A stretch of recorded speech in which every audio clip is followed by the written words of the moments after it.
Sir Bobby గారు, చిరంజీవి గారితో cinema చేస్తున్నప్పుడు బాబీ చిరంజీవి ఫ్యాన్ అయిపోతాడు. బాలకృష్ణ గారి సినిమా తీస్తున్నప్పుడు మీలో ఒక బాలకృష్ణ ఫ్యాన్ కనిపిస్తున్నాడు.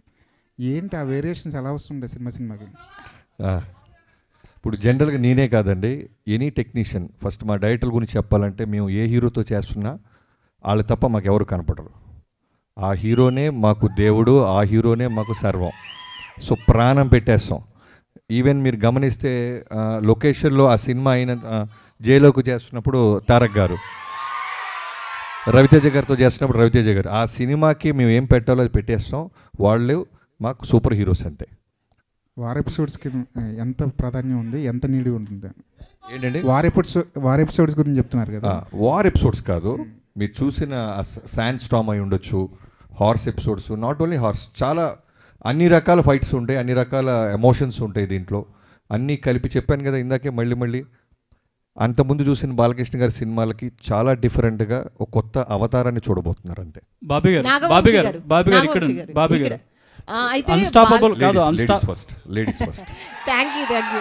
అయితే చాలా టైటిల్స్ అనుకున్నప్పటికీ 3-4 టైటిల్స్ డాకు మహారాజ్ అనేది బాలయ్య గారే ఇష్టపడి సెలెక్ట్ చేశారని చాలా వైరల్ అవుతుంది ఆ న్యూస్.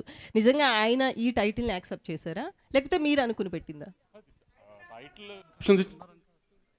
ఇప్పుడు బాబీ గారు ఆప్షన్స్ ఇచ్చిన దాంట్లో ఫస్ట్ మాకు ఇదే బాగా నచ్చింది.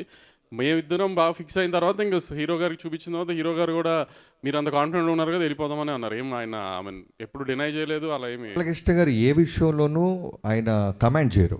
ఎనీథింగ్ డైరెక్టర్ నచ్చిందా, డబ్బు పెడుతున్న నిర్మాత హ్యాపీగా, ఈ రెండే. ఎనీథింగ్ మీరు మ్యూజిక్ తీసుకోండి, ఎనీథింగ్ మీరు ఏం తీసుకున్నా director captain of the ship. ఆయన కథ చూస్తాడు, ఆయనే ఫైనల్ అవుట్పుట్ ఆయన మైండ్లో ఉంటుంది, ఆయన చెప్పింది మనం చేయాలి, అంత క్లియర్గా ఉంటారు.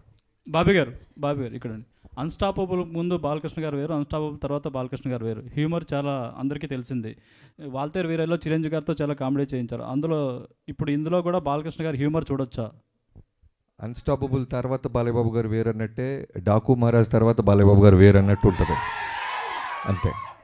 Wish all the best. Thank you. Bobby అన్నా చెప్పండి అన్న. తాత కాదు తమ్ముడు. ఏంటి sir me fans following? Thank you sir. అందరికీ ఒకళ్ళు ఇద్దరు మనవాళ్ళు ఉంటారు సార్, నాకు 100 లక్షలాది మంది మనవాళ్ళు ఉన్నారు సార్. బాబీ గారు చిన్న క్వశ్చన్ సార్. బాబీ గారు, దేవిశ్రీ ప్రసాద్ గారిని మీరు ఇష్టపడి వదిలేశారా, కష్టపడి వదిలేశారా? అదే కాదండి, అదేం ప్రశ్న. మరి మీరు కాదు తమన్ గారు వద్దు, ఆయనే చెప్పాలి. లేదు, దీనికి బెస్ట్ ఆన్సర్ ఏం తెలుసా? పాస్. అలా కుదురుతుంది కాదు సార్. మీరు బలవంతంగా వదలాల్సి వచ్చిందా, లేకపోతే ఇష్టపడి వదిలేరా? కాదండి, నేను 6 సినిమాలు చేస్తే 6 హీరోలు మారారు. కాదు బాబీ గారిని ఇప్పుడు నేనే ఇబ్బంది పెట్టా బాబీ గారిని. ఎందుకంటే నేను మీకు కాంట్రవర్సీ కావాలని ఆయన ప్యాక్సో ఇస్తున్నారు, అది కాదు. మీకు తెలుసు కాంట్రవర్సీ కావాలని ఆయన ప్రయత్నిస్తున్నారు. ప్లీజ్ కాంట్రవర్సీ కాదు, ఆయన సరైన ఆన్సర్ ఇచ్చారు. నేను ఇష్టపడి తమన్నా ఇప్పించారని చెప్పారు, కరెక్టే కదా. నన్ను తమన్నా దేవి అంటే నేను తమన్ అంటాను కదా, అలానే నన్ను అడిగారు తమన్నా దేవి అని తమన్నా నాన్న అయిపోయింది అంతే. కరెక్టే, మీరే అది కాంట్రవర్సీ ఏం కాదు. కాదు ఒక డైరెక్టర్గా నన్ను అడిగా నేను చెప్తా. ఒక్కొక్క సినిమాకి, ఒక కథకి ఒక హీరో ఎలా ఫిట్ అవుతారో, సూట్ అవుతారో, అలానే టెక్నీషియన్స్ కూడా ఆ కథే కోరుద్ది.